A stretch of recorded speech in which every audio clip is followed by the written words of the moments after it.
Hello good morning all of you. स्वागत है आपके अपने यूट्यूब चैनल मैथमेटिक्स कुनल में। चलिए आज से नया दूसरा स्टार्ट करते हैं, दूसरा अध्याय मतलब लेसन 4 जो कि क्वाड्रेटिक इक्वेशन मतलब द्विघात समीकरण। द्विघात समीकरण क्या है? द्विघात समीकरण द्विघात बहुपद होता है, बशर्ते है इसका आरएचएस पार्ट क्या होता है, 0 होता है। कोई मेरे पास में द्विघात बहुपद मतलब अधिकतम घात क्या हो, चार एक में हो, एक्स हो या तो एक्स हो या वाई हो, चार एक्स में हो या वाई में, लेकिन अधिकतम घात 2 यानी कि एक्स के पावर 2 अगर हुआ तो द्विघात समीकरण सॉरी बहुपद।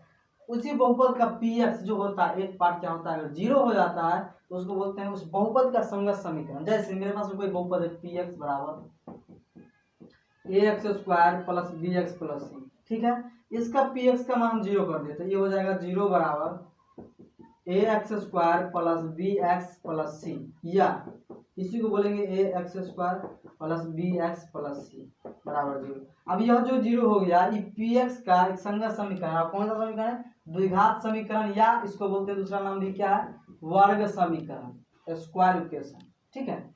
द्विघात समीकरण कहते हैं या फिर वर्ग इक्वेशन कहते हैं। तो यह जो होता है यह क्या जनरल फॉर्मूला है, जनरल फॉर्म है, मतलब व्यापक रूप है। किसका? व्यापक रूप, सॉरी दूर लिखा जाए किसका है, तो द्विघात समीकरण का।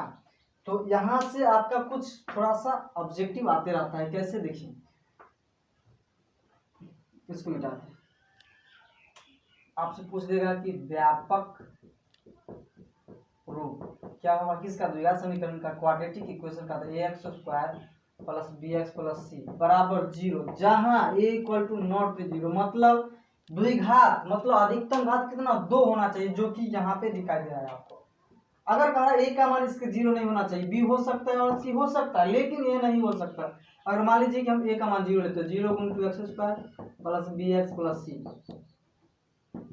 बराबर 0, ये खत्म हो गया, 0 से गुना के 0 मतलब बचा कितना, बी एक्स प्लस सी। इसको क्या बोलेंगे, रैखिक समीकरण या एक घातीय समीकरण बोलते हैं। तो जो कि हम परिभाषा के हिसाब से नहीं कह सकते कि ए का मान 0 होगा, किसके लिए, द्विघात समीकरण के लिए। अगर ए का मान 0 हो जाता है तो यह द्विघात समीकरण नहीं रह पाएगा, ठीक है। उसके बाद इसमें ए क्या है, बी क्या है, सी क्या है, ये सब कुछ पूछते रहता है। तो उसी तरह जिस तरह द्विघात समीकरण द्विघात बहुपद में पी एक्स बराबर होता है a x plus b sorry a x square plus b x plus c, तो प्लस सी, तो ए क्या है, तो इसमें एक्स स्क्वायर का गुणक होता है। तो उसी तरह द्विघात समीकरण में भी ए क्या है, तो एक्स स्क्वायर का गुणक, बी क्या है, तो एक्स का गुणक, बी के साथ क्या गिना, अस्सी क्या, तो अचर राशि या अचर पद, ठीक है। उसी तरह जैसा द्विघात समीकरण में होता है सेम टू सेम होता है उसी तरह, लेकिन इसका क्या आरएचएस पार्ट, ये मेरा लेफ्ट, ऐसे देखिए कहीं हाथ रखते हैं, ये मेरा दाहिना मतलब सॉरी बायां हाथ है, ये दाहिना, दाहिना मतलब राइट, बायां मतलब लेफ्ट। तो लेफ्ट है तो ये मेरा लेफ्ट पार्ट हो गया, ये राइट इधर राइट है तो राइट साइड हो गया। चलिए, तो ए क्या है, तो एक्स स्क्वायर का गुणांक, बी क्या है, तो एक्स का गुणांक, सी क्या, अचर पद या अचर राशि। द्विघात बहुपद के व्यापक रूप के लिए या द्विघात समीकरण के व्यापक रूप के लिए ए का मान 0 कभी नहीं होना चाहिए, अगर हो गया तो वो गलत है, ठीक है। चलिए, अब यहां से आता है कि द्विघात समीकरण पढ़ेंगे। द्विघात समीकरण में क्या क्या पढ़ेंगे, तो द्विघात समीकरण विवेचक पढ़ेंगे। क्या पढ़ेंगे, डी, इसका नाम होता है विवेचक कहिए या विविधकर कहिए, विविधकर, या इंग्लिश में बोलते हैं डिस्क्रिमिनेंट, डिस्क्रिमिनेंट। और इसका जो सूत्र होता है डी बराबर बी स्क्वायर माइनस 4ac होता है।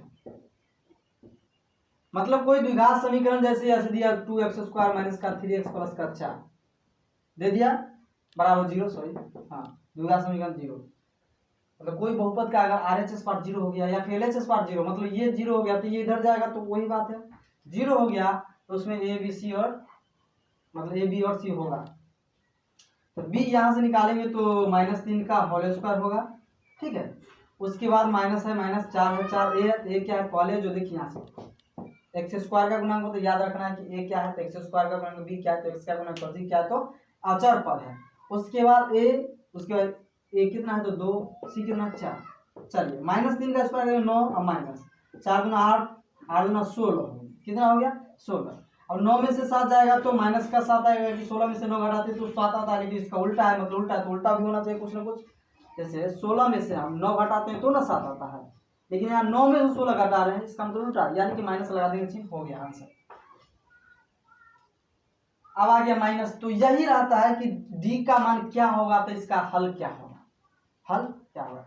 जैसे थोड़ा सा एक बार रिवाइज कर देखते हैं कि x बराबर अल्फा, x बराबर अल्फा कहाँ रखते थे, तो बहुपद px बराबर द्विघात बहुपद px बराबर ax square plus bx plus c में रखते थे। क्या रखते थे, ax px बराबर ax square plus bx plus c में हम क्या रखते थे, अल्फा, अल्फा क्या रखते थे, अल्फा, यानी कि a alpha square plus b alpha plus c। इसका मतलब अल्फा का मान हम x के जगह रखते थे, ये अचर कोई पड़ा है एबीसी है तो वहां रखते हैं, उसका मान 0 आ जाता था, तो हम क्या बोलते थे कि अल्फा जो है एक शून्यक है, किसका, द्विघात बहुपद का, किसका, द्विघात बहुपद। लेकिन यहाँ पे क्या होगा, द्विघात समीकरण पढ़ रहे हैं तो उसमें क्या होता है, द्विघात समीकरण में शून्यक नहीं होता, मूल होता है। क्या होता है, मूल। तो मूल की प्रकृति, मूलों की प्रकृति हम बी स्क्वायर माइनस 4ac मतलब डी से हम ज्ञात करते हैं। अगर डी का मान 0 आता है तो वास्तविक एवं मूल, वास्तविक एवं समान मूल होता है। क्या होता है, वास्तविक एवं समान। अगर 0 से बड़ा आता है, डी का मान 0 से बड़ा,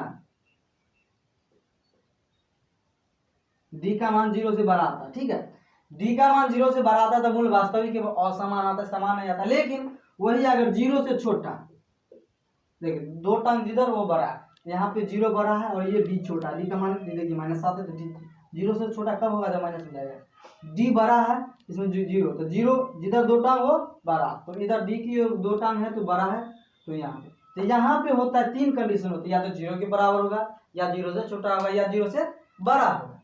तो 0 के बराबर हो गया तो मूल वास्तविक एवं समान होता है, मूल वास्तविक एवं समान होता है। वही अगर डी विविधकर का मान बी स्क्वायर माइनस 4 से निकाले और 0 से बड़ा हो गया तो क्या होगा, मूल वास्तविक होगा लेकिन असमान होगा। क्या होगा, समान नहीं होगा, अलग अलग होगा। और डी का मान 0 से छोटा आ गया तो मूल वास्तविक संभव नहीं, मतलब अवास्तविक होगा, जिसको बोलते हैं रूट वाला। अवास्तविक मतलब रूट वाला, मतलब कॉम्प्लेक्स नंबर का शब्द करता है, ठीक है। तो यहाँ से बस चेक करना है कि अगर हम निकाले कि बी स्क्वायर माइनस 4ac निकाले, 0 आ गया तो मूल वास्तविक एवं समान, मूल वास्तविक एवं समान। 0 से बड़ा आ गया तो मूल वास्तविक एवं असमान। 0 से छोटा आ गया तो मूल वास्तविक संभव नहीं, मतलब अवास्तविक। जब संभव नहीं तो अवास्तविक होगा, और मतलब नहीं, वास्तविक नहीं। तो देखते हैं द्विघात समीकरण का प्रकार। द्विघात समीकरण 2 प्रकार के होते हैं, इंग्लिश बोलते हैं टाइप्स ऑफ क्वाड्रेटिक इक्वेशन। 2 प्रकार के होते हैं, इंग्लिश में क्या बोलते हैं, there are 2 types of quadratic equations. मतलब समीकरण, द्विघात समीकरण 2 प्रकार के होते हैं। वो होता है शुद्ध द्विघात समीकरण, इंग्लिश में बोलते हैं प्योर द्विघात समीकरण, और दूसरा होता है अशुद्ध बोलिए या मिश्रित बोलिए, अशुद्ध का दूसरा नाम मिश्रित द्विघात समीकरण, मतलब इम्प्योर, अगर अशुद्ध है तो इम्प्योर, मिश्रित है तो मिश्रित, मिश्रित लिख देते हैं, तो रिफ्लेक्टेड द्विघात समीकरण, ठीक है। इंग्लिश बोलते हैं रिफ्लेक्टेड क्वाड्रेटिक इक्वेशन। दोनों का व्यापक रूप होता है, मतलब कि ax square plus bx plus c बराबर 0 में a का मान 0 नहीं होना चाहिए लेकिन b का मान 0 होना चाहिए। किसके लिए, तो मिश्र शुद्ध द्विघात समीकरण के, लेकिन मिश्रित के लिए नहीं होता ऐसा। सिर्फ और सिर्फ ax square plus bx plus c बराबर 0 में a का मान 0 नहीं होना चाहिए और b का मान भी 0 नहीं होना चाहिए। किसमें, सी हो सकता है लेकिन बी, ए और बी का मान 0 नहीं होना चाहिए। अगर मान लो कि सी का मान 0 नहीं, बी का मान 0, तो ये क्या हो गया, क्या हो गया, तो शुद्ध द्विघात समीकरण होगा। द्विघात समीकरण के लिए हुआ, बता देते हैं कि ए का मान 0 नहीं होना चाहिए। अगर द्विघात समीकरण तो ए का मान 0 नहीं होना चाहिए, अगर हो गया तो क्या हो गया, द्विघात समीकरण है नहीं, तो द्विघात समीकरण क्या, मिश्रित द्विघात समीकरण, शुद्ध द्विघात समीकरण कैसा होगा वो पता ही नहीं। तो ए का मान 0 हमेशा के लिए नहीं होना चाहिए। हम द्विघात समीकरण में ही बता रहे हैं कि ए का मान, आप द्विघात समीकरण का ही प्रकार है तो द्विघात समीकरण का प्रकार है, इसका मतलब ए का मान 0 नहीं होगा, ठीक है। चलिए कुछ नहीं बस, हाँ अब एक और आ गया बात कि अब द्विघात समीकरण कुछ नहीं पढ़ना है कि यही द्विघात समीकरण का प्रकार क्या होता है, मूल कैसे ज्ञात करते हैं। तो मूल ज्ञात करने का, मूल क्या होता है, मूलों की प्रकृति, वास्तविक है कि अवास्तविक है, वास्तविक एवं असमान है कि वास्तविक एवं समान है, कैसा है, तो बता चुके हैं। चलिए बता दिए हैं। अब क्या होता है कि जब कोई भी द्विघात समीकरण मेरे पास में ax square plus bx plus c बराबर 0 दिया हुआ है, तो इसका मूल कैसे ज्ञात करेंगे वो देखते हैं। इसका मूल कैसे ज्ञात करेंगे वो देखते हैं, ठीक है। चलिए अच्छा, 2 विधि है मूल ज्ञात करने का। चलो देखते हैं कि मेरे पास में है दो द्विघात समीकरण। क्या मतलब द्विघात समीकरण का दो रूप है। एक है शुद्ध द्विघात समीकरण मतलब प्योर क्वाड्रेटिक इक्वेशन समीकरण, ठीक है। और दूसरा क्या है अशुद्ध या मिश्रित, अशुद्ध या मिश्रित, अशुद्ध या मिश्रित द्विघात समीकरण, अशुद्ध या मिश्रित द्विघात समीकरण। इसका व्यापक रूप होता है a x square plus c, ठीक है। ए एक्स स्क्वायर प्लस सी जहां बराबर 0, जहां ए का मान 0 नहीं लेकिन बी का मान 0 होना चाहिए, मतलब बी नहीं, बी वाला नहीं होना चाहिए। इसका होता है a x square plus b x plus c, क्या व्यापक रूप बराबर 0। इसमें भी ए का मान 0 नहीं होना चाहिए और बी का मान भी 0 नहीं होना चाहिए, जैसे तो बी ए का मान नहीं होगा। चलिए द्विघात शुद्ध द्विघात समीकरण कहो या अशुद्ध द्विघात समीकरण कहो, दोनों को हल करने की दो विधि, लेकिन इसका अलग है, इसका अलग है। इसका द्विघात समीकरण शुद्ध द्विघात समीकरण का हल करने की दो विधि क्या है, हल करने की द्विघात समीकरण का, अब द्विघात समीकरण दोनों आ जाएगा शुद्ध अशुद्ध, तो लिख देते हैं द्विघात समीकरण को हल करने की दो विधियां होती हैं। लेकिन शुद्ध द्विघात समीकरण में पहला है, इसी में पहला शुद्ध द्विघात समीकरण में वर्गमूल विधि, वर्गमूल विधि, स्क्वायर रूट विधि। और दूसरा क्या है गुणनखंड विधि,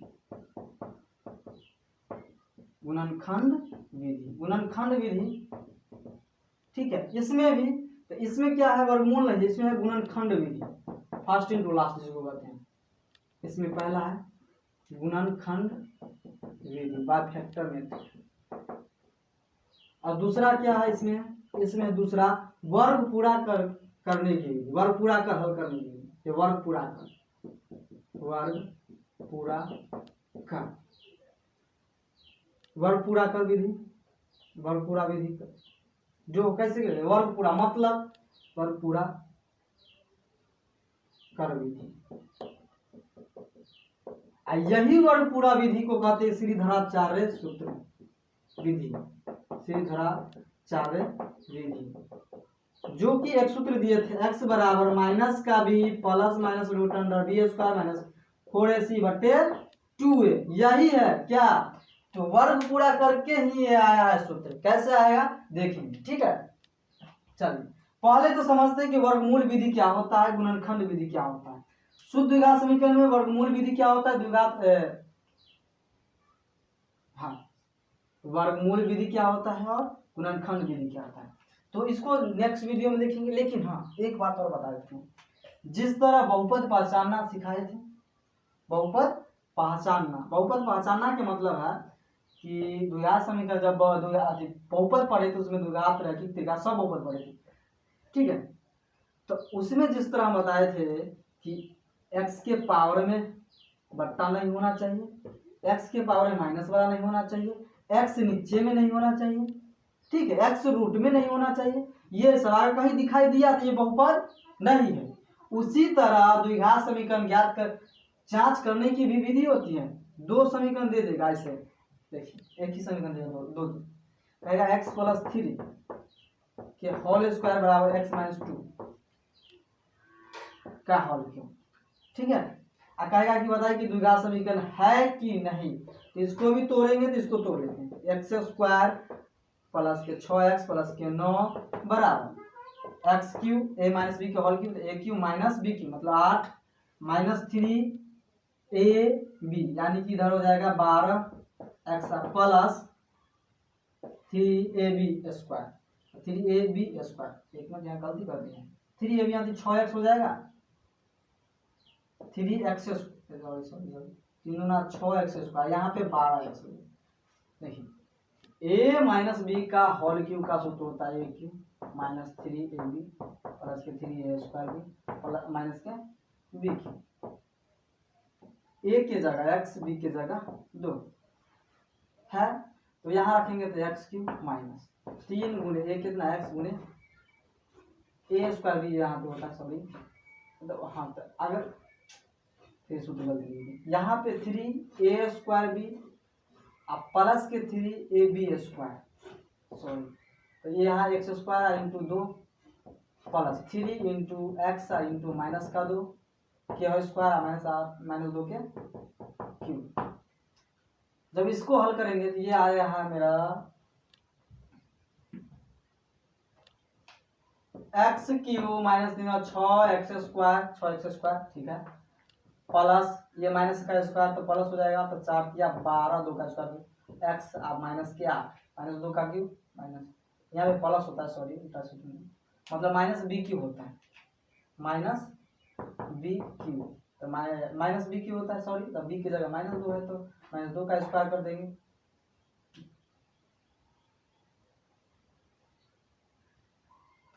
गलत हो रहा है नहीं सही है, माइनस का बी क्यूब होता है, क्या होता है माइनस का बी क्यूब, तो हो गया यहाँ पे गुणनखंड कर दी।